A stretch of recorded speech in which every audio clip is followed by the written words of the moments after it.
Assalamualaikum warahmatullahi wabarakatuh. Salam sejahtera untuk kita semua. Selamat datang di acara talk show Festival Diskon Nasional Indonesia. Perkenalkan, saya Zivana Leticia dan saya yang akan memandu seluruh berjalannya talk show hari ini. Nah teman-teman, sebagai informasi, Festival Diskon Nasional ini adalah kolaborasi antara Kementerian BUMN dan perusahaan-perusahaan BUMN yang bertujuan untuk mempromosikan berbagai macam produk lokal ternama dan juga hasil kreasi insan UMKM dari Sabang sampai Merauke. Dengan tagline beli satu, tumbuh 1000.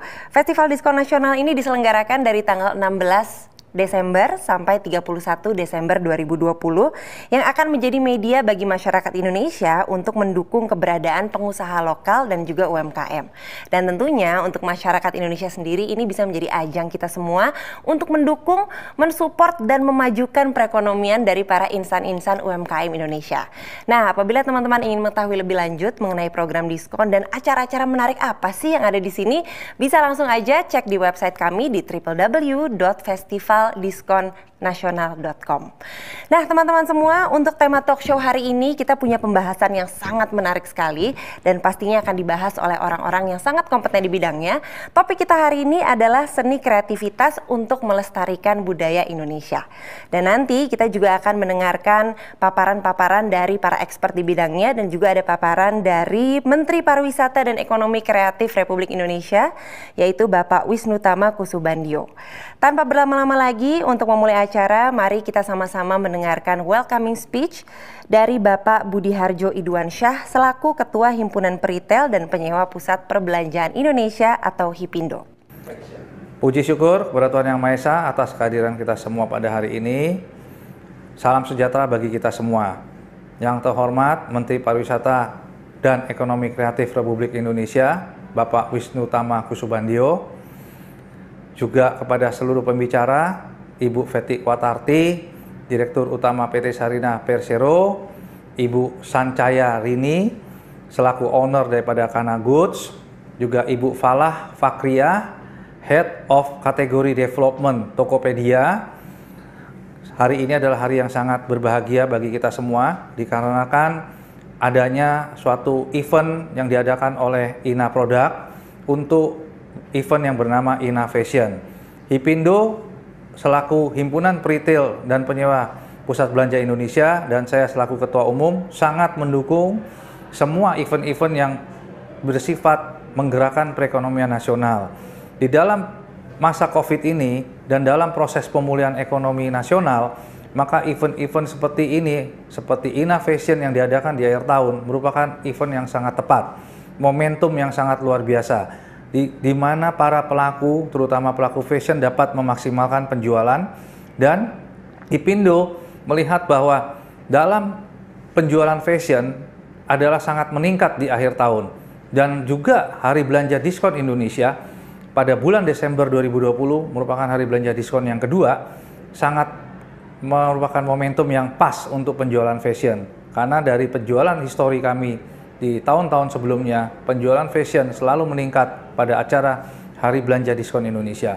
Oleh karena itu, HIPINDO Hari Belanja Diskon Indonesia bekerja sama dengan Festival Diskon Nasional dan juga Bangga Buatan Indonesia yang diadakan oleh Himbara. Ini adalah suatu kolaborasi yang luar biasa yang akan menggerakkan ekonomi baik offline maupun online. Sekali lagi dari HIPINDO memandang bahwa kolaborasi ini akan harus wajib dilanjutkan di tahun-tahun ke depan untuk menggerakkan semua potensi ekonomi Indonesia. Sekian, terima kasih dari saya, sukses selalu. Oke, baik, terima kasih banyak kepada Bapak Budi Harjo Idwansyah selaku Ketua dari HIPINDO. Dan selanjutnya kita akan mendengarkan keynote speech yang akan disampaikan oleh Bapak Wisnutama Kusubandyo selaku Menteri Pariwisata dan Ekonomi Kreatif Republik Indonesia. Assalamualaikum warahmatullahi wabarakatuh. Salam sejahtera untuk kita semua. Om Swastiastu, Namo Buddhaya, salam kebajikan, salam Indonesia maju. Ketua HIPINDO, Bapak Budi Harjo Idwansyah, Direktur Utama PT Sarinah Persero, Ibu Feti Kwatarti, Fashion Designer Mas Lulu Lutfi Labibi, Pemilik Kana Goods Ibu Sancaya Rini, serta seluruh pihak yang menyaksikan Innovation Talk Show. Pertama-tama saya ingin menyampaikan rasa bangga dan apresiasi yang setinggi-tingginya bagi para pelaku subsektor fashion yang terus berkreasi, dan berinovasi, meski di tengah terpaan pandemi. Salah satunya adalah dengan menggelar Innovation Talk Show. Para hadirin sekalian, bangsa kita memiliki kekayaan alam, budaya, dan seni yang sangat beragam. Ketika hal ini dapat dituangkan dalam bentuk karya fashion. Seperti yang kita ketahui, era digital juga berkembang sangat pesat. Tentunya digitalisasi ini dapat dimanfaatkan untuk mempercepat kemajuan fashion serta UMKM kreatif lokal. Saya harap digitalisasi ini akan berdampak pada peningkatan perekonomian, kesejahteraan para pelaku fashion, hingga kesadaran tentang pentingnya sustainable fashion. Dengan semangat yang sama dalam mendukung proses digitalisasi pada subsektor fashion, Kemenparekraf memiliki berbagai program seperti beli kreatif lokal, akselerasi fashion, bantuan insentif pemerintah, hingga pelatihan workshop di bimbingan lainnya. Saya harap fashion lokal semakin memiliki tempat di hati masyarakat, sehingga karya fashion Indonesia tambah banyak diminati di dalam negeri dan semakin siap bersaing di luar negeri. Sekali lagi, sukses untuk Innovation Talk Show. Terima kasih. Wassalamualaikum warahmatullahi wabarakatuh. Baik, terima kasih kepada Bapak Wisnu Tama Kusubandio atas keynote speech-nya, walaupun secara virtual, tapi kita tetap merasa bertemu ya Pak ya. Oke, dan hari ini ada yang tidak datang secara virtual, tapi hadir secara langsung, yaitu kita akan langsung saja masuk ke sesi talk show yang pertama. Kita akan berbincang-bincang dengan Ibu Fety Kwartati selaku Direktur Utama PT Sarinah Persero. Halo Ibu. Halo Mbak Sisi. Apa kabar Ibu? Baik. Sehat Bu? Alhamdulillah sehat. Sehat ya. Yang paling penting harus sehat ya Bu di masa seperti ini ya. Nah ini mungkin teman-teman yang menyaksikan talk show ini kalau dengar kata Sarinah ini pasti kebayangnya adalah sebuah departemen store yang legendaris. Setuju nggak Bu? Ya betul sangat legendaris. Legendaris dan bersejarah ya tentunya ya. Nah seperti apa sih sejarahnya dari Sarinah dan kenapa Sarinah ini bisa sefenomenal itu sampai hari ini? Kita akan saksikan videonya sama-sama terlebih dahulu.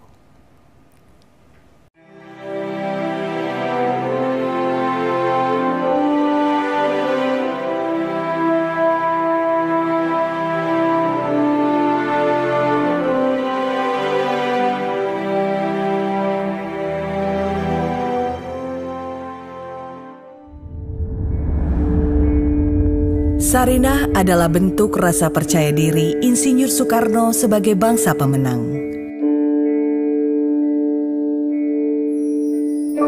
Sebuah ide besar yang sangat relevan dengan zaman kini.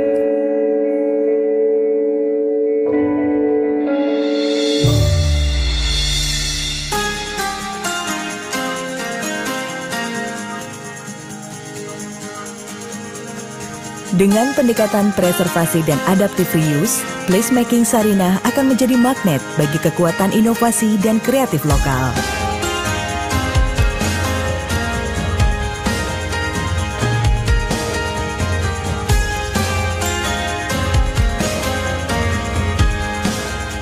Sarinah bukan hanya sekedar semangat perubahan yang menggerakkan, tapi juga keberpihakan pada lokalitas. Segala talenta terbaik Indonesia mengembangkan nilai tambah dan jaringan di Sarinah.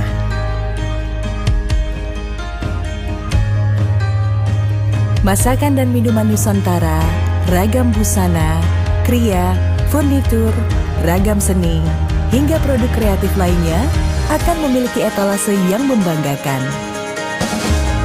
Sarinah menumbuhkan semangat gotong royong, berkolaborasi, bekerja sama, berbagi visi, dan ajakan partisipasi publik bagi seluruh stakeholder-nya. Sarinah, the window of Indonesia.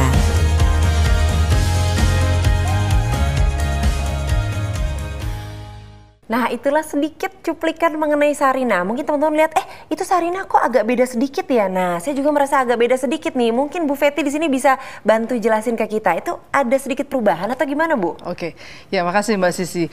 Jadi sharing sedikit mengenai Sarinah sangat menarik karena memang kami tengah melakukan transformasi. Jadi yang terkait dengan yang ada di Sarinah ini yang kita lakukan perubahan. Tentu ada yang dirubah dan juga harus ada yang dipertahankan. Karena Sarinah sendiri sendiri sebagai cagar budaya merupakan department store pertama di Indonesia, dan juga gedungnya merupakan gedung pencakar langit pertama di Indonesia, dibangun tahun 1962. Jadi kalau kita lihat dari video tadi, ada bagian-bagian yang memang menjadi ikon budaya yang dipertahankan. Tapi apa yang dirubah?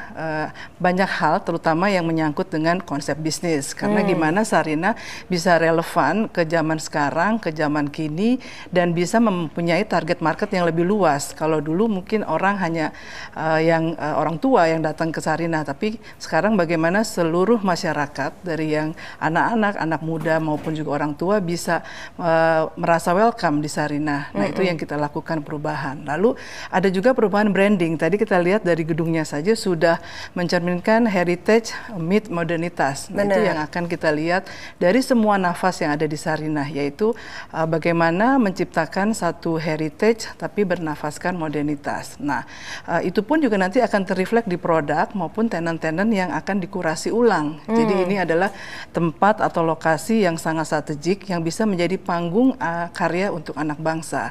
Karena memang transformasi Sarinah ini bertujuan membuat Sarinah atau berfungsi menjadi ekosistem dari produk lokal dan UMKM. Jadi bagaimana anak-anak bangsa ini punya panggung, punya wadah untuk men-showcase produk-produk mereka yang tentu saja produk unggulan. Nah, ke depannya apa sih yang dicapai, apa sih ingin ditargetkan? Jadi Sarinah ingin menjadi nation brand, menjadi must visit place atau destination. Karena Indonesia belum ada satu brand pemersatu ya, yang mengatasnamakan produk lokal dan UMKM yang bisa secara proud mengatakan I am Indonesia, I am proud to be Indonesia, dan ini adalah karya-karya seluruh anak bangsa yang benar-benar bisa dibanggakan baik di dalam negeri maupun juga di luar negeri. Nah, ini adalah proyek transformasi yang sedang dilakukan sekarang. Kami sedang berbenah, mudah-mudahan di Agustus 2021 kami bisa membuka secara publik dan masyarakat bisa menikmati Sarinah yang baru dengan nafas tentu yang baru, tapi tetap membawa value-value yang memang sudah ada dan sudah dibuat oleh Presiden pertama kita, Insinyur Soekarno.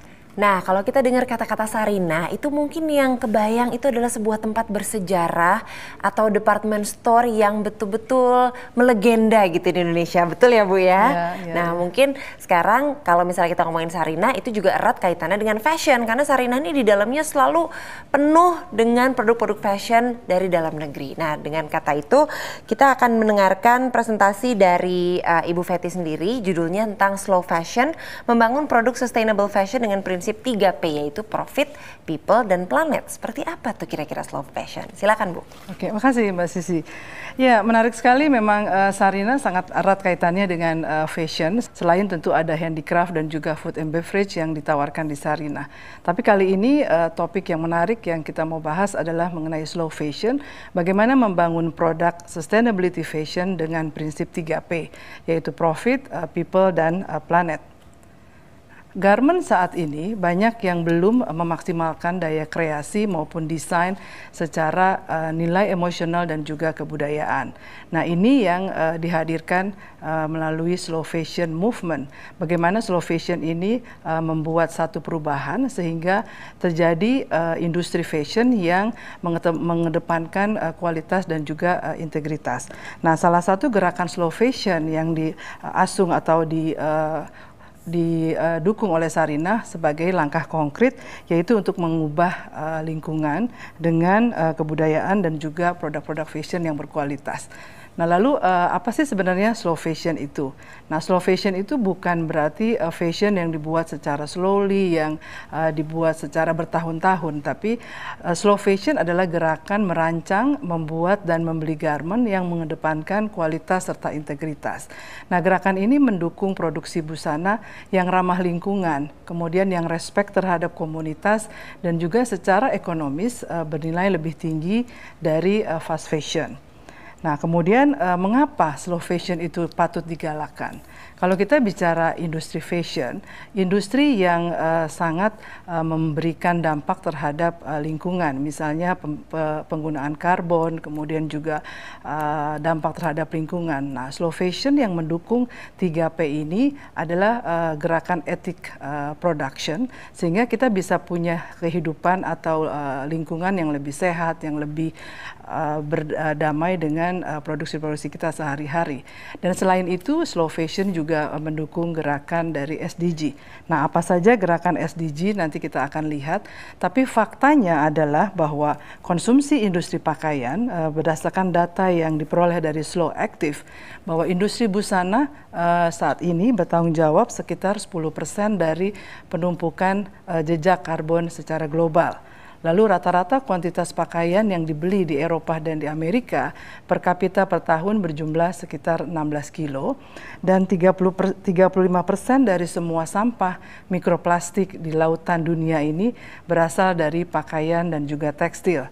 Dan juga industri pakaian dan tekstil menyumbang 1,7 miliar ton CO2 setiap tahunnya. Nah, ini adalah fakta-fakta yang kita ketahui saat ini, dan bagaimana kita memberikan satu gerakan untuk merubah atau sedikit yang kita bisa bantu dari 17 SDG Sustainable Development Goals yang terkait dengan slow fashion. Nah, sumbangsi slow fashion kepada SDG kita bisa lihat dari beberapa goals. Yang pertama misalnya adalah pengentasan kemiskinan. Ini jelas bahwa industri fashion yang mengkaitkan dengan UMKM, dengan produk lokal, tentu dapat meningkatkan taraf hidup masyarakat dengan mereka melakukan kegiatan industri sehingga hidupnya jadi mempunyai nafkah dari situ. Nah, kemudian SDG yang berikutnya adalah goal number 3, yaitu kehidupan yang sehat ya, tanpa polusi. Lalu goals number 4 yaitu pendidikan yang berkualitas. Nah, ini yang kita namakan dengan capacity building dari UMKM. Tentu untuk melakukan spirit dari slow fashion perlu adanya peningkatan mengenai pengetahuan, kemudian juga komitmen dan dedikasi kepada slow fashion itu sendiri. Nah, SDG yang kelima goalnya yaitu kesetaraan gender. Kenapa disebut kesetaraan gender? Karena banyak produksi fashion yang dilakukan oleh UMKM maupun perusahaan besar melibatkan karyawan wanita. Ini adalah salah satu dukungan kepada goal number 5 yaitu gender equality. Nah, goal selanjutnya yaitu goal number 8 yaitu pertumbuhan ekonomi yang layak, serta goal number 13 yaitu penanganan perubahan iklim. Yang akhirnya semuanya mendukung kepada goal nomor 17 yaitu masalah partnership atau kemitraan ataupun kolaborasi untuk menciptakan pembangunan yang berkelanjutan. Oke, kemudian berikutnya siapa yang dapat melakukan slow fashion? Pada dasarnya program berkelanjutan slow fashion ini diharapkan bisa bersifat inklusif, jadi tidak eksklusif. Artinya dalam konteks siapapun boleh memproduksi slow fashion atau siapa saja dapat memanfaatkan ekosistem alam, budaya, seni maupun juga adat istiadat Indonesia. Bahkan slow fashion pun sangat tepat untuk memberdayakan gender. Tadi pemberdayaan wanita, micro enterprise friendly. Karena slow fashion ini harus tumbuh melalui dukungan dan kapasitas yang bersifat kreatif, ya, desain, kemudian juga harus dengan dukungan dari para stakeholder. Nah, kemudian di mana slow fashion itu bisa diproduksi? Diharapkan slow fashion itu bisa diproduksi di komunitas. Nah, dengan begitu akan hidup komunitas-komunitas yang ada dan serta dukungan sifatnya infrastruktur, sarana dan prasarana ekonomi yang baik, ini membuat gerakan slow fashion ini menjadi sesuatu gerakan yang bisa dikembangkan di kemudian hari. Nah, bagaimana cara kita membangun produk slow fashion yang optimal? Tentu kita akan melihat bahwa satu-satu idea di dalam SDG tersebut. Kalau kita bicara masalah zero raw material waste misalnya, bagaimana kita melakukan efisiensi terhadap material, kemudian efisiensi terhadap penggunaan energi dan air, lalu juga ada 3R ya, reduce, reuse dan juga recycle, lalu juga kita menggunakan energi yang terbarukan. Nah, kalau kita bicara sociality responsible di sini, ini terkait dengan tenaga kerja. Jadi tidak ada child labor, misalnya tidak ada yang underpaid labor, lalu equal job opportunity antara laki-laki dan perempuan, kemudian juga masalah employee loyalty dan juga pemberdayaan komunitas. Nah, yang tidak kalah pentingnya adalah bagaimana kita mempunyai environmental friendly. Jadi menggunakan optimalisasi dari sistem, informasi teknologi, kemudian enterprise, planning, dan sebagainya. Ini cara-cara yang bisa dilakukan untuk membangun slow fashion sehingga bisa optimal. Nah, sekarang yang lebih menarik adalah bagaimana role Sarinah dalam mendukung slow fashion. Ya, pertama, karena memang Sarinah secara penugasan atau visi dan misi adalah menciptakan leading ekosistem untuk produk-produk lokal dan produk UMKM. Jadi dengan gerakan ini membuat Sarinah bisa mempererat atau menjadi agregator dari semua komponen-komponen yang terkait dengan UMKM dan juga produk lokal, terkait dengan peningkatan kapasitas, talent pool, menjadi kurator dan juga menjadi menyediakan masyarakat pasar global untuk produk-produk lokal. Nah, kemudian yang kedua, memfasilitasi produsen slow fashion ini dengan program ekspansi ke mancanegara. Jadi role Sarinah dalam hal ini dengan konsep duty free yang dilakukan berpartner dengan global player memungkinkan produsen-produsen slow fashion ini menjadi go internasional, mempunyai showcase-showcase di mancanegara. Ini yang role yang bisa Sarinah kontribusikan. Nah, kemudian yang ketiga adalah menjadi capacity builder. Jadi selain menjadi retailer, Sarinah juga berkomitmen untuk memberikan semacam scouting atau panduan kepada para UMKM, para pelaku slow fashion, bagaimana bisa menaikkan kelas dari kelas yang UMKM yang hanya bisa diapresiasikan secara lokal, tapi bagaimana ini bisa menjadi produk yang bisa juga diakui di mancanegara. Nah, kemudian juga bagaimana program-program PKBL di masing-masing BUMN bisa dimaksimalkan melalui kerjasama atau kolaborasi yang terkait dengan capacity building tadi. Dan akhirnya bagaimana bisa produk-produk ini mendapat kesempatan dari sisi permodalan, kemudian dari sisi mitra maupun mentor kecakapan manajemen, dan ini menjadikan Sarinah sebagai super agregator yang bisa mempertemukan semuanya itu. Nah, kemudian kita bicara mengenai capacity building. Nah, Sarinah dengan dukungan instansi-instansi lain ya yang sifatnya kolaborasi bisa memberikan panduan atau pengayaan kepada UMKM atau pelaku slow fashion mengenai inventory management, kemudian ada branding dan communication, lalu labeling, visual merchandising, dan juga back office. Karena ini yang masih sangat dibutuhkan untuk penaikan kelas dari para UMKM. Nah, ini fungsi Sarinah di sini bisa masuk. Nah, kalau kita bicara kembali lagi kepada slow fashion, kita tidak bisa lepas dari prinsip keberlanjutan atau sustainability. Nah, perusahaan-perusahaan dalam hal ini diharapkan bisa berbuat baik saat keuntungan telah tercapai atau do well then do good. Jadi makanya kita patoknya sangat fokus kepada 3P tadi.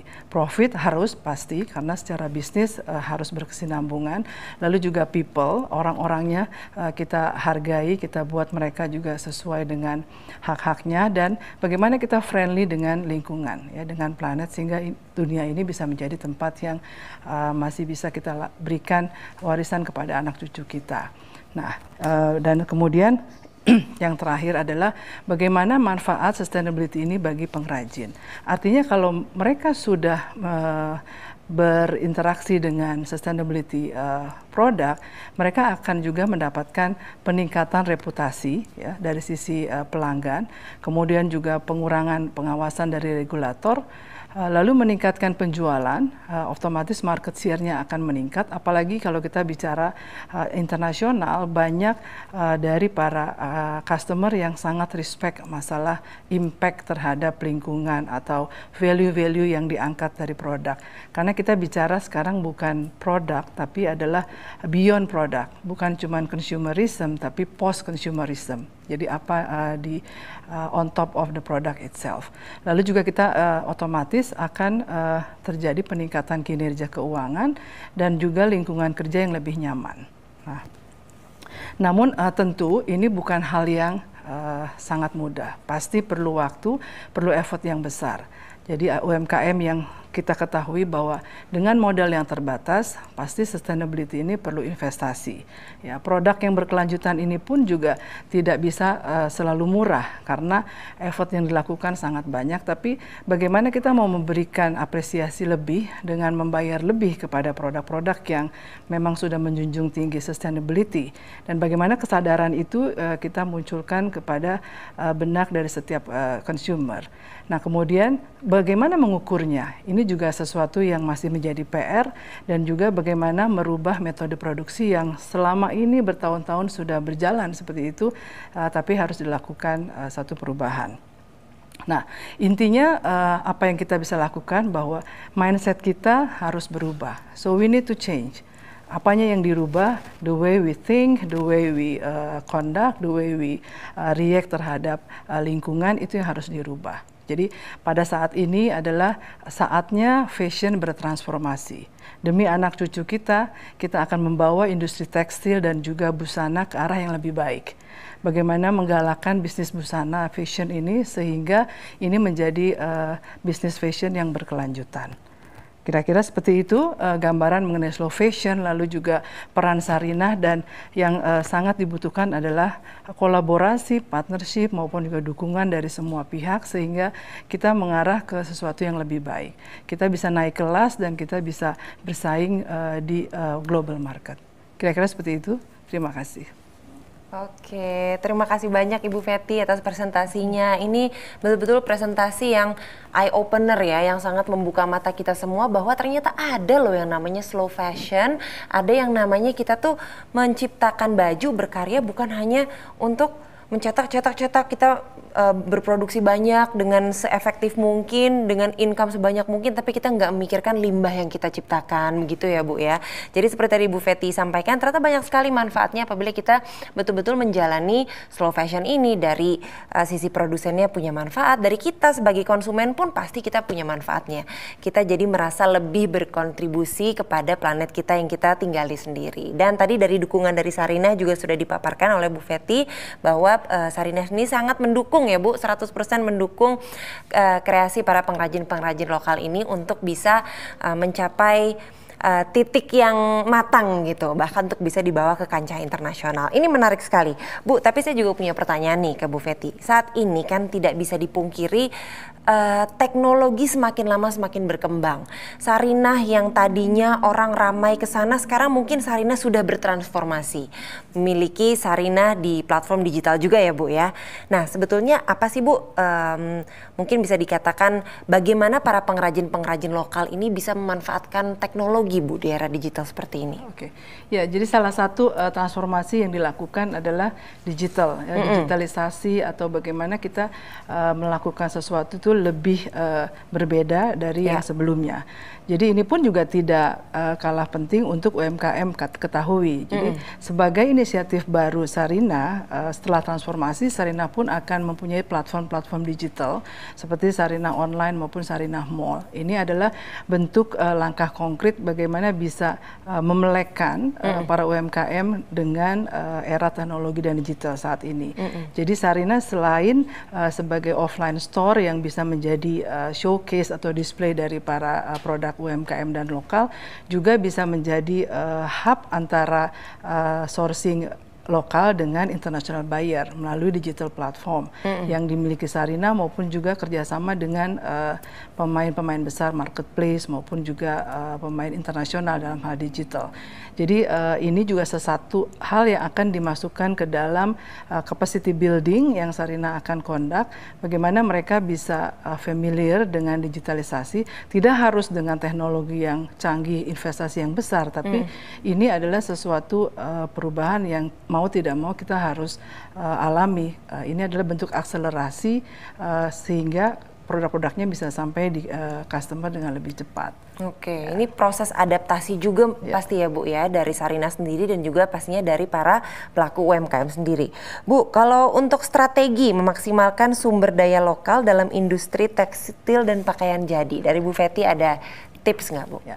Jadi sebenarnya kita ini kaya sekali ya, kalau kita bicara tekstil, bicara fashion, itu sangat-sangat kaya.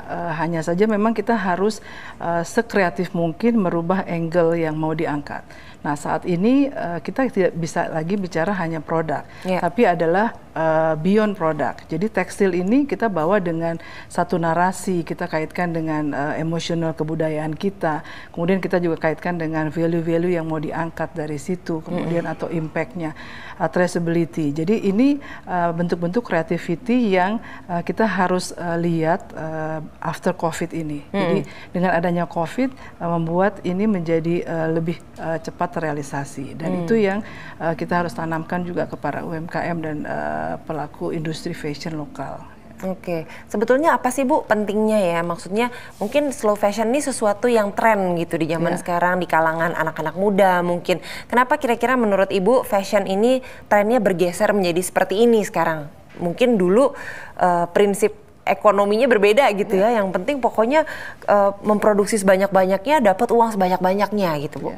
Ya ini memang tergantung juga dengan grup atau target marketnya ya, terutama kalau kita bicara anak-anak muda, kemudian milenial, mereka sangat tertarik dengan hal-hal yang sifatnya bisa memberikan impact, bisa membawa value, bisa membuat mereka merasa berpartisipasi terhadap lingkungan. Nah ini yang harus diambil oleh para pelaku industri fashion. Bagaimana ini bisa mencuri atau menarik perhatian dari para kaula muda. Jadi mereka nggak cuma produksi dan atau customer-nya nggak cuma beli, tapi dia menjadi bagian dari produk itu sendiri.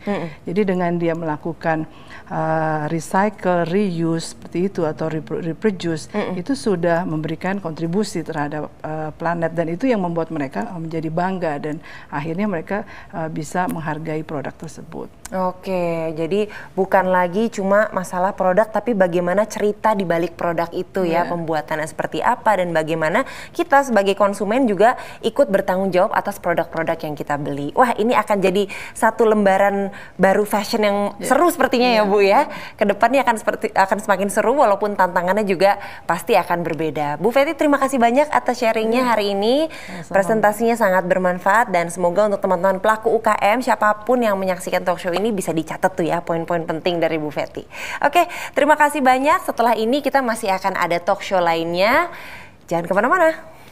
Nah, setelah tadi kita ngobrol-ngobrol seru dengan Ibu Fety Kwartati selaku Direktur Utama dari PT Sarina Persero, sekarang kita masuk ke talk show sesi kedua yang nggak kalah seru. Kita ada agak bergeser sedikit angle-nya. Kalau tadi kita bercerita tentang bagaimana Sarina bisa memfasilitasi para insan UMKM, sekarang kita akan ngobrol dengan pelaku UMKM-nya yang sudah terjun langsung, khususnya di dunia fashion. Ada Ibu Sancaya Rini selaku founder dan owner dari Kana Goods. Halo Ibu Rini. Iya, halo Mbak. Apa kabarnya Ibu?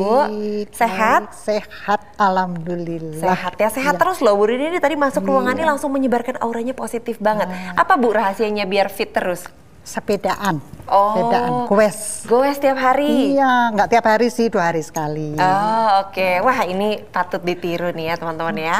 Oke, Bu Rini, kita kan sekarang lagi membahas tentang sustainability fashion. Nah, mungkin Bu Rini sebagai owner dari Kana Goods bisa cerita sedikit. Apa sih sustainability fashion itu menurut Bu Rini? Sebenarnya gini ya Mbak. Saya mengenai sustainable fashion itu kan nggak tiba-tiba saya memproklamirkan diri sebagai pembuat produk yang sustain ya, fashion yang sustain, tapi itu sih ya memang panggilan hati ya. Memang aku nggak mau bikin produk-produk yang tidak ramah lingkungan. Aku mau bikin produk yang nyaman. Ternyata itu bagian dari konsep dari sustainable fashion. Sebenarnya taunya belakangan sih, direncanakan enggak. Ternyata itulah unsur-unsur dari sustainable fashion itu ada di situ. Jadi secara desain, nggak apa namanya ya, nggak khusus untuk membikin, tapi ternyata itu cocok dengan sustainable fashion. Ternyata nilai-nilai yang Bu Rini pribadi percaya itu masuk ke dalam sustainable fashion konsep itu sendiri ya Bu ya. Oke, kayaknya Bu Rini udah mempersiapkan dongeng nih buat kita ya. Ya, yuk kita lihat bareng-bareng. Oke, kita lihat.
Oke, silakan Bu, bisa diceritakan sedikit mengenai Kana Goods ini. Ya, sebenarnya saya itu kan bukan pebisnis ya. Itu cerita dulu sedikit ya Mbak. Saya bukan pebisnis, saya bukan orang berlatar belakang fashion, saya bukan seorang artisan, saya bukan desainer.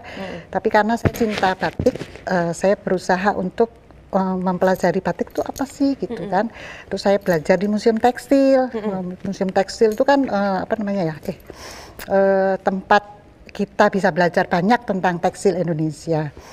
Nah, di situ saya belajar batik dan kemudian mulai membatik itu di rumah. Kebenaran rumah saya di kampung.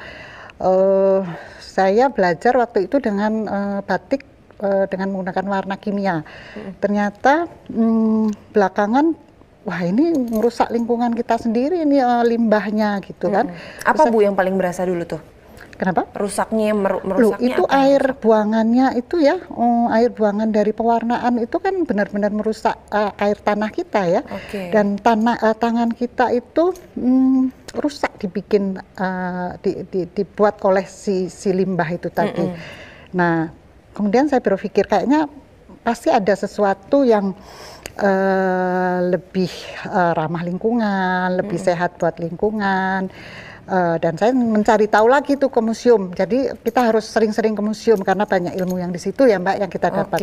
Kemudian mereka dari pihak museum memberitahu saya kalau ternyata nenek moyang kita tuh ngewarna batik pakai warna alam loh, jangan salah gitu kan. Nah, kemudian saya pelajari itu. Dan dari situ saya terus ngajarin anak-anak di sekeliling saya untuk membuat batik karena memang di lingkungan kita kan bukan tempat industri batik. Jadi saya mengajarkan dengan motif yang sederhana, yang gampang dibuat, yang anak-anak itu tidak kesulitan untuk membuatnya, dan itu merupakan tantangan juga sih. Dan akhirnya kita membuat produk batik dengan motif yang sangat sederhana, kemudian dengan pewarnaan dari tanaman yang ada di sekitar kita, dan apa namanya itu berjalan sampai di tahun 2011 sih itu dengan brand Kana ya, Kana Wida, bukan Kana, Kana Wida. Dan itu benar-benar bisa diterima oleh beberapa kalangan, tapi kalangan yang sangat terbatas yang mengenal batik dan mengenal apa itu batik ramah lingkungan.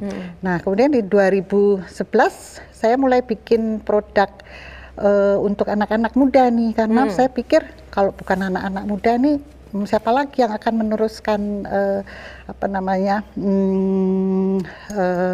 tidak, supaya nggak ada jeda, nggak ada jenjang antara yang orang-orang yang sudah berumur dengan anak-anak muda. Anak-anak muda tuh nggak tahu batik itu apa sebenarnya gitu kan.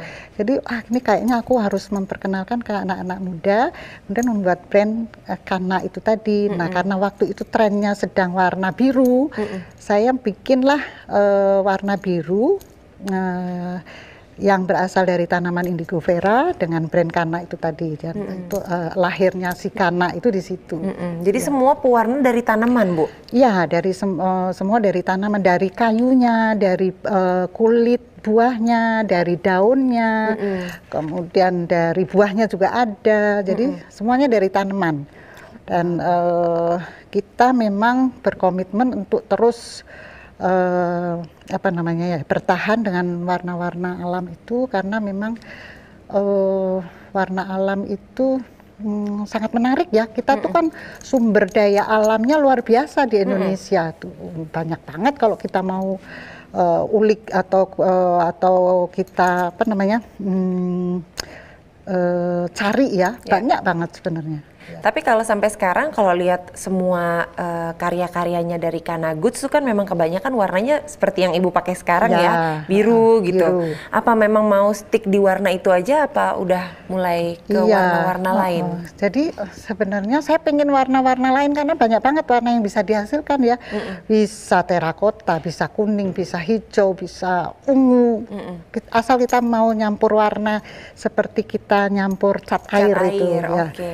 Cuman karena ini sudah terlanjur punya brand image biru, jadi untuk merubah atau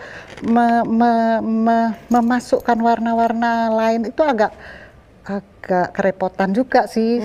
Saya berusaha untuk itu, lama-lama akan saya perkenalkan warna-warna lain selain biru, supaya anak-anak itu lebih, oh ternyata ada warna lain yang cantik-cantik juga. Nah, tapi ada tapinya juga ya. Warna biru itu dibanding dengan warna-warna lain memang warna yang paling kuat untuk hari-hari, karena kita memang membuat Kana itu untuk baju hari-hari, baju hari-hari yang nyaman dipakai, mau ke pantai bisa, untuk ngopi-ngopi bisa, untuk ke mall bisa, untuk kelesotan ini bisa juga. Karena bahannya semuanya juga, materialnya juga dipilih ya Bu ya? Ya, kalau warna untuk pewarnaan alam kita harus membuat bahannya itu dari serat-serat alam, misalnya cotton, linen, sutra gitu kan. Jadi nggak bisa sembarangan bahan bisa untuk dipakai untuk pewarnaan alam. Oke, jadi selain pemilihan warna ya dari tanaman untuk bisa disatu padukan dengan pewarnaan alami itu pun bahannya pun harus dikurasi lagi ya Bu ya? Harus dari bahan-bahan alam juga. Jadi semuanya alami. Iya, itu. Nah, itu salah satu dari prinsip sustainable fashion itu ada di situ sebenarnya. Sebenarnya nggak sengaja ya. Nggak ada kesengajaan untuk produk saya sustainable fashion tuh nggak ada maksud untuk ke situ. Tapi ternyata syarat-syarat dari sustainable fashion tuh ada di produk-produk Kana. Wah, ini keren banget nih ya. Tapi Ibu Rini sebagai orang yang tadinya nggak sengaja gitu ya, nggak sengaja bikin produk-produk yang sustain secara fashion, mungkin setelah sekarang dijalani apa rasanya Bu? Malah bersyukurkah atau malah mungkin harusnya dulu ditambahin apa gitu? Saya sih semakin semakin pede, semakin percaya diri untuk melangkah membuat produk-produk yang disebut tadi sustainable fashion, karena ke depan itu produk-produk yang sustain akan banyak dicari masyarakat luas, karena memang orang akan semakin aware, semakin peduli terhadap produk-produk yang ramah lingkungan, yang arahnya ke isu-isu lingkungan itu akan banyak dicari masyarakat. Oke. Tapi Bu Rini sendiri ngalamin nggak sih Bu bersaing dengan brand-brand lokal lain yang mungkin tidak mengusung konsep sustainable fashion itu? Ada persaingannya gimana gitu Bu? Saya sih nggak merasa, karena memang saya nggak bermain di produk-produk yang disebut yang tidak sustain ya. Maksudnya aku pede aja sih berjalan. Pokoknya aku punya produk ini nggak peduli dengan brand lain gitu ya. Iya. Suka-suka enggak gitu. Iya, suka-suka begitu sih. Oke, nah ini kita bisa sambil lihat juga nih di tayangannya, di presentasinya Bu Rini ada contoh-contoh batik tulis dan pewarnaan dari alam ya Bu ya. Ya. Mungkin bisa dibantu dijelasin. Nah ini teknik pewarnaannya kayak gimana nih Bu? Iya, sebenarnya kita pilih produk batik tulis ya, batik. Jadi yang diakui UNESCO kan memang prosesnya ya, bukan motifnya. Jadi batik itu adalah proses perintangan warna dengan menggunakan canting dan wax, kemudian pencelupan. Nah, kita mengambil motif-motif yang sangat sederhana itu ada maksudnya sih, supaya kalau nanti kapan-kapan kita mau ulang warnanya, itu namanya apa ya, meremajakan ya. Jadi untuk memanjangkan umur si produk kita itu dengan meremajakannya gimana? Wis melutuk dia kayaknya udah melutuk kayak gini, terus batik lagi nih, aku canting lagi, kita canting lagi. Jadi didobel lagi gitu ya? Ditutup lagi, celup lagi. Nah, jadi yang namanya melutuk udah nggak ada lagi sesudah diulang. Nah, itu salah satu kriteria dari sustainable product itu adalah dari apa itu? Recycle, reuse, renewable mungkin ya. Ya benar, mungkin juga diperbarukan. Diperbarukan. Gitu. Ada di situ sebenarnya. Makanya kita bikin produk-produk dengan motif sederhana. Kemudian ini pewarnaannya dengan warna yang Kana Goods pakai itu dengan indigo vera. Ini tanamannya Bu? Itu. Ya, daunnya indigo vera, tapi ada lagi daun yang menghasilkan warna biru yang dipakai di Indonesia itu strobilantes, cuman nggak ada fotonya. Nah ini yang sebelah kanan itu cairan atau ekstrak dari indigo vera itu tadi. Untuk mendapatkan warna biru yang kita mau itu tergantung dari berapa kali celupan. Jadi kenapa kok warna alam tuh agak tinggi harganya, karena kita nggak bisa nyelup sekali 2 kali Mbak, itu nanti warnanya jemblok-jemblok. Kita harus berulang-ulang kali supaya warnanya rata. Dan seperti ini, biru seperti ini kita proses hampir minimal 5 hari kerja. Oh ya? Ya 5 hari, sehari 8 kali. Jadi berapa kali tuh? Celup, jemur. 40 kali. Hanya untuk satu baju tuh, satu warna ya, satu warna yang diinginkan. Kalau warnanya mau muda kayak itu yang bawah Ibu tuh, kan warna birunya lebih muda tuh. Ini tergantung juga dari kainnya Mbak. Dari kalau kainnya agak tebel, dia akan lebih panjang lagi. Kalau tipis agak lebih pendek. Tapi untuk mendapatkan biru yang diinginkan memang harus celup-cemul beberapa kali sih. Iya. Nah itu dia tuh, tadi mungkin ada salah satu challenge juga kali ya. Ini kita bisa lihat nih proses penjemurannya ya Bu ya. Jadi kalau misalnya udah dicelup-celup terus sampai kita dapatkan warna biru yang diinginkan ya, kalau untuk di Kana Goods baru akhirnya bisa kita keringkan. Bu, tapi kan tadi Ibu sendiri juga bilang, kenapa kalau pakai pewarna alam itu nggak bisa harganya semurah yang mungkin pabrikan gitu ya? Ya. Nah gimana tuh tapi Bu, maksudnya kan kita kan juga di dunia fashion, mungkin teman-teman UKM yang baru mulai tapi pengen menerapkan si konsep sustainable fashion ini, tapi ternyata biaya produksi cukup tinggi, gimana tuh Bu? Ya, kita memang dilematisnya di situ. Kita memang mau pengen menggembar-gemborkan tentang produk yang lebih sustain ya. Itu kalau saya di pewarnaan alam ya. Tapi sebenarnya produk-produk yang bisa dikatakan produk yang sustain itu tidak hanya dari bergantung dari warna alam aja, pemakaian warna, cuman dari pot cutting, dari seberapa banyak kita membuang limbah kain, seberapa model yang cutting itu model ya, potongan ya, itu sebenarnya bisa kalau memenuhi kriteria sustainable fashion itu bisa nggak masalah sih, tidak harus dari warna alam gitu kan. Jadi warna alam adalah salah satu itu unsur dari yang bisa disebut dari sustainable fashion itu tadi. Jadi nggak harus warna alam, tapi gimana kita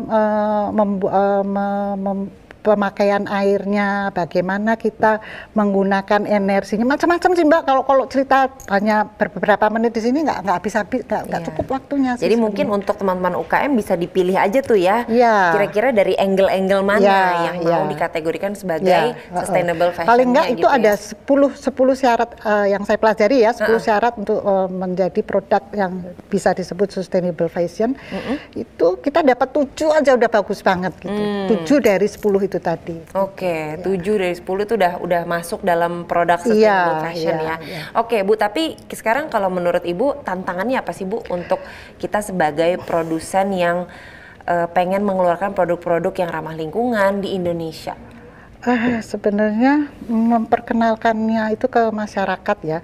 Dan kalau di Indonesia mungkin yang kalangan menengah ke atas masih sudah bisa menerima ya. Kemudian anak-anak muda itu saya lihat sudah luar biasa perhatiannya ke produk-produk yang jauh lebih ramah lingkungan. Mereka sudah mau membelanjakan uangnya itu untuk produk-produk yang mereka nilai merupakan produk yang sustain ya. Jadi sebenarnya kita tantangannya ada di promosi. Gimana memperkenalkannya. Nah itu kalau di kita memperkenalkannya itu lewat pameran, lewat talk show, lewat workshop gitu ya. Dan itu saya dengan senang hati untuk memberikan tips-tips atau memperkenalkan, kalau kita di warna alam ya, warna alam itu kepada terutama generasi muda. Ayo dong kita bikin gitu, siapa yang mau kerjasama silahkan aja gitu, asal mereka mau memegang konsep-konsep dari sustainable product itu tadi. Jadi kalau untuk sekarang ini menurut Ibu gitu ya, kalau misalnya untuk teman-teman UKM di luar sana yang pengen memulai produk seperti Kana Goods dari awal, apa nih Bu strategi yang harus mereka persiapkan untuk memperkenalkan itu? Jadi sebenarnya kita kan banyak banget tantangannya ya. Jangan dianggap mudah ya, maksudnya perjalanan kita tuh cukup panjang dan yang penting tuh kekeh ya posisi dalam bahasa Indonesianya ngotot, tahan uji, tahan banting. Dan jangan pengen menghasilkan uang sebanyak-banyaknya dari apa yang kita bikin, karena perjuangannya cukup panjang dan cukup berat sih menurut saya ya. Selama saya menjalaninya ini udah berapa tahun ya, dari 2007 sampai sekarang. Dan satu lagi mungkin branding produk itu sangat penting juga. Ya. Dan menurut Ibu brandingnya karena udah dapat banget ya Bu dari awal ya, dengan warna birunya ini. Ya makanya kita masih bertahan dengan warna biru itu tadi untuk nge-branding dulu lah. Nanti kalau udah kuat banget, aku balik lagi ke Karnawida yang Karnawida itu sebenarnya untuk mengeksplor warna yang pengen saya perkenalkan ya. Jadi warna macam-macam itu tadi yang bisa masuk di kain batik itu sebenarnya itu yang sebenarnya pengen saya kulik kembali sesudah brand Kana Goods ini kuat. Oke. Jadi Ibu Rini mungkin boleh share tips juga. Jadi saat ini yang Kana Goods lakukan, apalagi di era pandemi kayak gini ya Bu, gimana caranya memasarkan ke masyarakat Indonesia tentang sustainable fashion yang tadi Bu Rini juga bilang sebetulnya belum semua masyarakat punya kesadarannya gitu, ditambah pandemi kayak gini. Jadi apa yang dilakukan Bu? Ya sebenarnya kan kita ada toko offline tuh di beberapa tadi yang udah saya sebut ya, ada di Surabaya, ada di Bali, ada di Jakarta beberapa ya. Dan pandemi ini tutup semuanya kan? Semua tutup Bu? Tutup selama berapa bulan tuh, hampir dari Maret sampai bulan Juni ya. Dan itu kita harus mengantisipasi, mesti bergerak cepat ya, kita nggak mau diem aja. Nah tadinya aku nggak mau nih jualan secara online karena orang membeli produk kain itu kan harus melihat, memegang ya, terus dicobain gitu ya Bu ya. Mencoba. Kalau online kan agak repot, gimana aku mau pegang kainnya, cocok nggak sama aku gitu kan, seukuran. Kemudian saya ini orang gaptek, nggak tahu tentang teknologi digital segala macam. Nah, alhamdulillah saya dibantu oleh anak-anak muda. Nah, kayaknya memang kita harus kolaborasi ya Mbak, masa seperti ini kita harus berkolaborasi dengan berbagai pihak. Kemudian kita nyoba, yaudah deh kita jualan secara online. Akhirnya kita jualan online di Instagram iya, di salah satu toko online juga iya gitu kan. Dan alhamdulillah usaha ya walaupun saya kurang puas ya, maksudnya secara online kurang puas, ya kita harus lakukan itu untuk mengikuti kemajuan zaman ini. Iya benar, harus beradaptasi tetap ya Bu ya. Istilahnya adaptasi ya. Iya. Oke, wah ini juga kita bisa lihat nih ada beberapa koleksi. Aduh, saya suka banget ya butuh outer kayak gitu, manis-manis banget.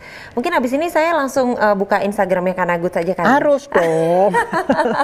Harus.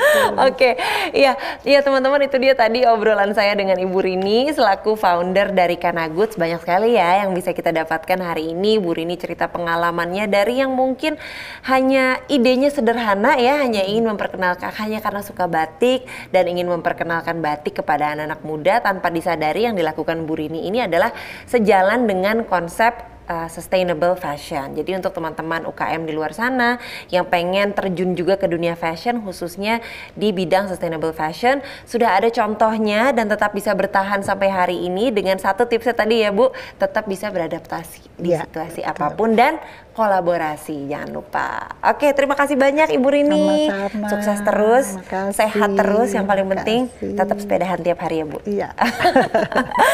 Oke, kita akan kembali lagi dengan talk show menarik lainnya, jadi jangan kemana-mana.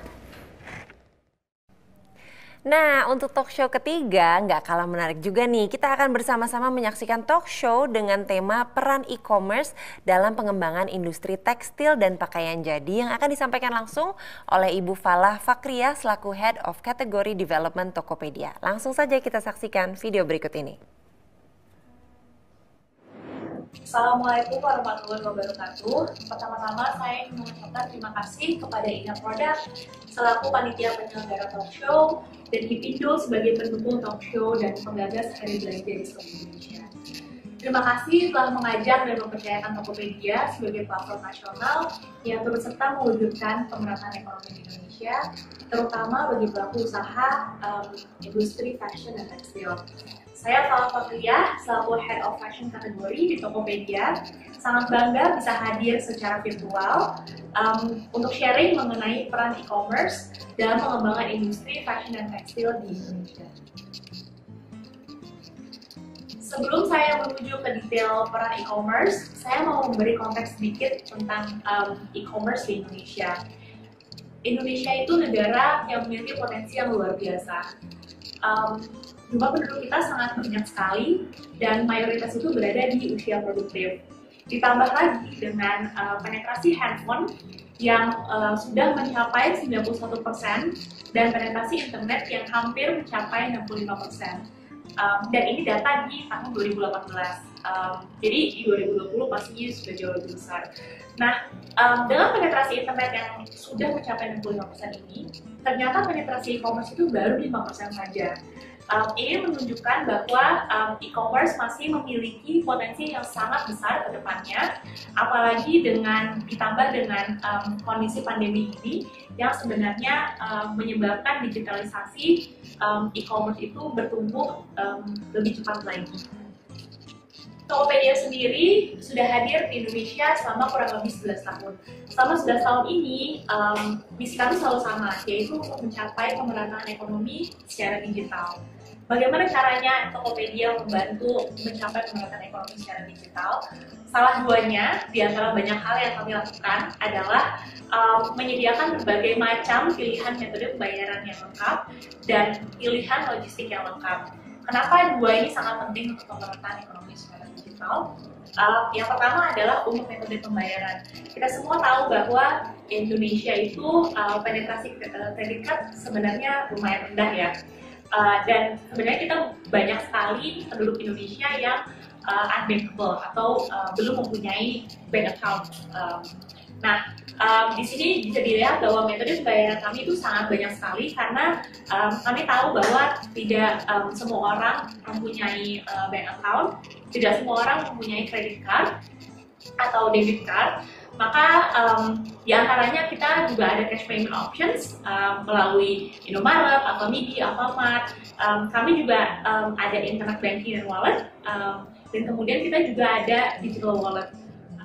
Kemudian kami juga punya banyak partner logistik ya.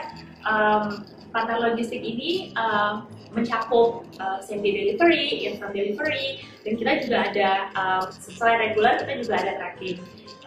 Di luar itu kami juga bekerja sama dengan sistem partner aja. Kami menyediakan fitur bebas ongkir ke seluruh Indonesia, di mana fitur bebas ongkir ini sebenarnya sangat membantu untuk transaksi antar pulau, terutama dari Pulau Jawa ke luar Pulau Jawa atau dari luar Pulau Jawa ke Pulau Jawa, karena seperti yang kita tahu sebenarnya shipping fee dari Jawa ke luar Jawa atau sebaliknya sebenarnya lumayan mahal.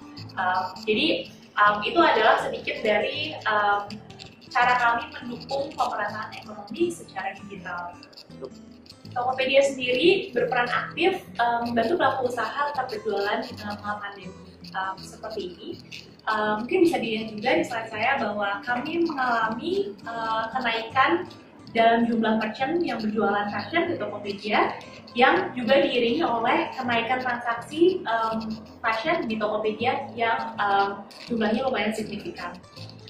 Dan secara tren sendiri sebenarnya kami melihat adanya perubahan tren dari yang sebelum pandemi itu banyak merchants yang berjualan produk-produk yang lebih on trend dengan harga yang relatif lebih mahal. Kemudian ketika pandemi berlangsung terjadi shifting atau perubahan ke produk-produk yang lebih esensial dan dengan harga yang relatif lebih murah. Contohnya adalah fabric mask atau masker kain dan juga loungewear. Di Tokopedia sendiri selama pandemi kami mencatat adanya lebih dari 500.000 jumlah produk masker kain yang diproduksi oleh pelaku usaha dan dijual di Tokopedia. Dan kalau dilihat juga sebenarnya brand-brand lokal atau pelaku usaha lokal tuh sebenarnya banyak sekali yang tidak patah semangat ya gitu ketika pandemi berlangsung, tapi mereka itu beradaptasi dan berinovasi dari segi produknya sehingga lebih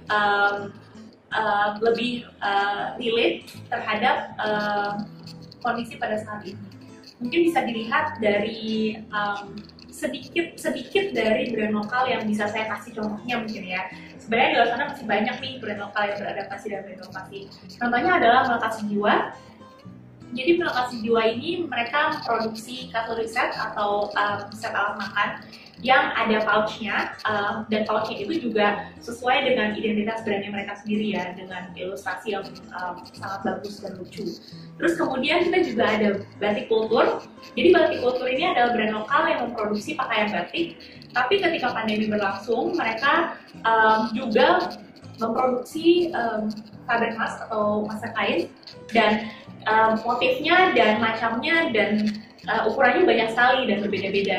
Jadi ada yang untuk dewasa, ada yang untuk anak kecil, dan ada juga yang untuk bayi.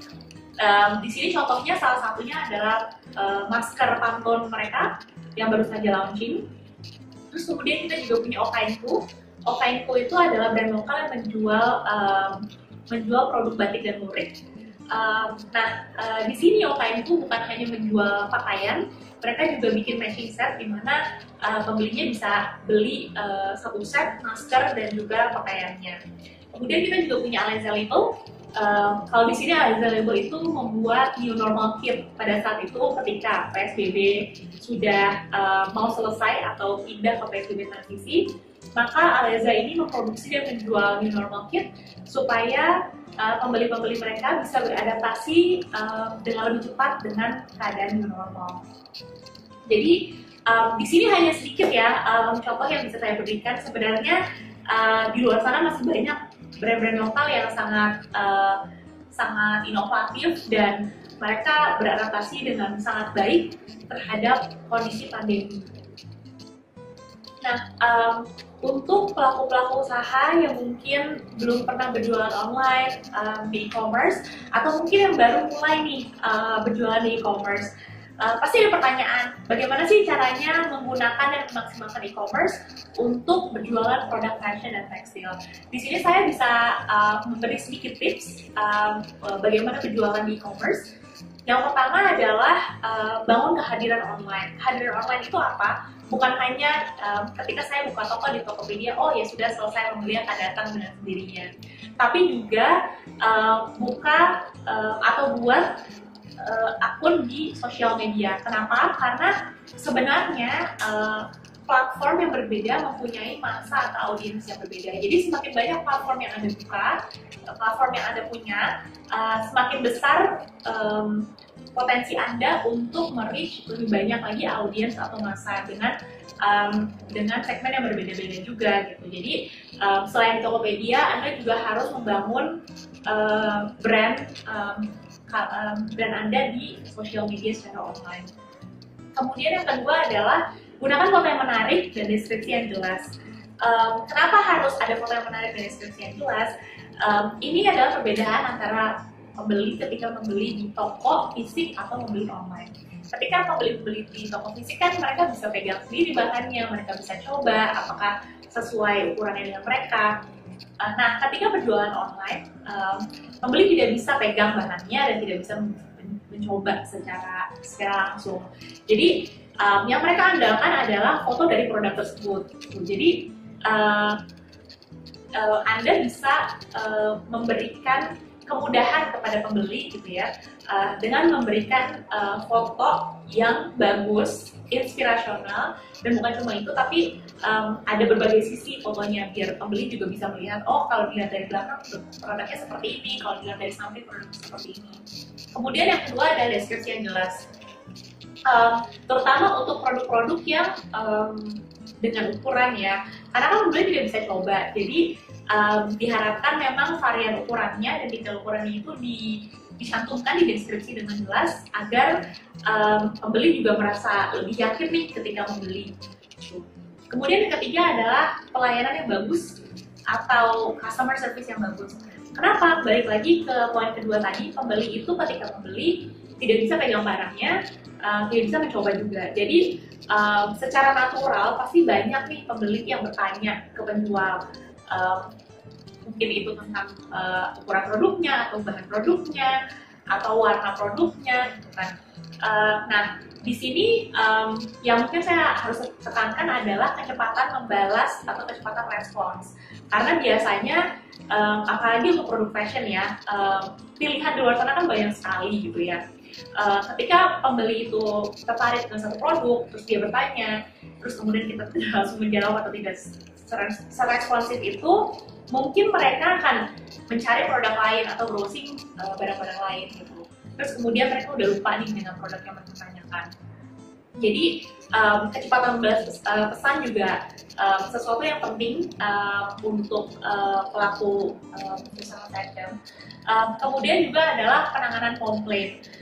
Karena menurut saya komplain itu mungkin pasti bakal ada ya, 1-2 gitu, terutama kalau kita menjual produk yang ada ukurannya, mungkin ukuran kecilan atau ukuran kegedean gitu kan. Jadi penanganan komplain juga sangat penting supaya pembeli tetap puas dan juga mau membeli lagi di tempat kita. Terus kemudian yang terakhir di sini saya tulisnya gratis dahulu, investasi kemudian. Maksudnya apa sih? Gitu. Ketika kita memulai bisnis, biasanya kan modal kita mungkin kecil nih atau pas-pasan. Ada banyak platform, ada banyak cara di luar sana untuk mengembangkan bisnis kita secara gratis, ya kan? Ketika buka toko di Tokopedia misalnya, buka toko aja sebenarnya gratis gitu kan. Anda kena charge hanya jika transaksi terjadi, dan itu pun juga charge-nya kecil sekali gitu kan. Sosial media juga sebenarnya bikin sosial media itu gratis, kita tidak bayar apapun. Nah, tapi ketika bisnis Anda sudah mulai bertumbuh, tidak ada salahnya untuk investasi dana untuk beriklan di sosial media ataupun di Tokopedia.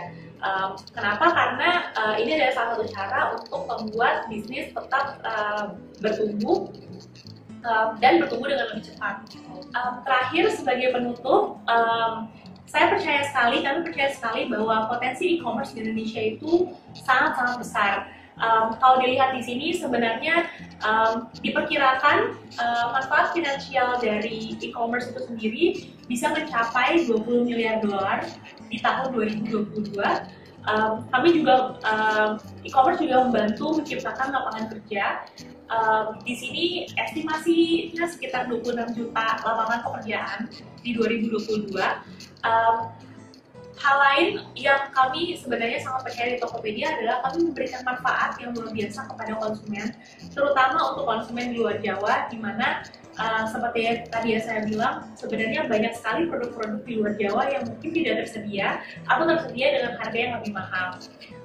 Nah, dengan adanya e-commerce, mereka mempunyai akses yang lebih luas terhadap produk dan service. Dan estimasinya adalah mereka bisa menghemat sekitar 11-25% dengan berbelanja secara online. Dan kemudian selain itu adalah kesetaraan sosial, di mana banyak sekali merchant kami, terutama di bidang fashion yang sebenarnya dimiliki atau dilakukan oleh perempuan. Gitu. Jadi e-commerce ini membantu perempuan-perempuan mendapatkan akses terhadap ekonomi yang lebih setara. Sekian penyampaian saya dari Tokopedia. Sebelumnya terima kasih sekali lagi kepada Ina Product dan Hipindo yang telah menyelenggarakan talk show ini, sehingga saya bisa sharing hari ini di sini secara virtual tentang bagaimana memanfaatkan e-commerce untuk pelaku usaha fashion dan tekstil. Mungkin pesan sponsor sedikit di belakang ya. Yuk kita sama-sama menuju dekade baru dalam mewujudkan pemerataan ekonomi di Indonesia. Baik, terima kasih banyak kami ucapkan kepada Ibu Falah Fakriah selaku Head of Category Development Tokopedia. Dan demikianlah rangkaian acara Ina Fashion Talk Show yang diorganisir oleh Ina Product dan didukung oleh Himpunan Peritel dan Penyewa Pusat Perbelanjaan Indonesia kali ini. Kami ucapkan terima kasih kepada seluruh narasumber yang telah hadir pada hari ini, serta para pihak yang telah mendukung acara Ina Fashion Talk Show, juga kepada Bank Mandiri, Telkom Indonesia, Bank BNI, Bank BRI, Bank BTN, dan Pertamina atas dukungannya yang tiada henti untuk Festival Diskon Nasional. Jangan lupa untuk seluruh masyarakat Indonesia, dukung terus produk-produk lokal, dan jangan lupa untuk kunjungi website kami di www.festivaldiskonnasional.com untuk mengetahui informasi mengenai diskon-diskon dan tentunya acara menarik lainnya dari Festival Diskon Nasional yang diselenggarakan tanggal 16 sampai 31 Desember 2020. Jangan lupa beli satu, tumbuh 1000. Saya Zivana Leticia, pamit undur diri dan sampai jumpa di talk show berikutnya. Inilah program diskon terbesar dengan berbagai merek lokal dan UMKM, mulai dari tanggal 16 sampai 31 Desember 2020. Ayo, segera kunjungi website www.festivaldiskonnasional.com. Pilih merchant dari 7 kategori yang ada.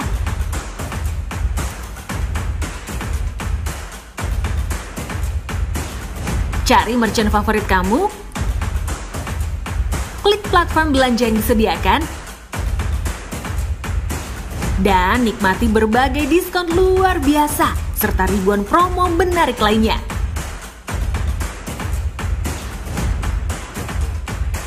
Selain itu, kamu juga bisa belanja produk trendy dari pengrajin binaan Dekranas yang bekerja sama dengan Bukalapak. Festival Diskon Nasional dimeriahkan juga dengan berbagai kegiatan dan penampilan menarik seperti fashion showcase, flash sale di 4 platform e-commerce, live shopping,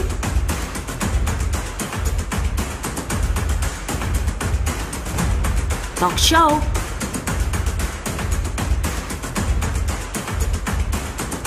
workshop,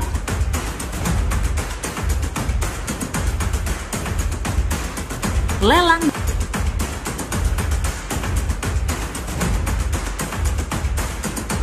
dan konser musik virtual.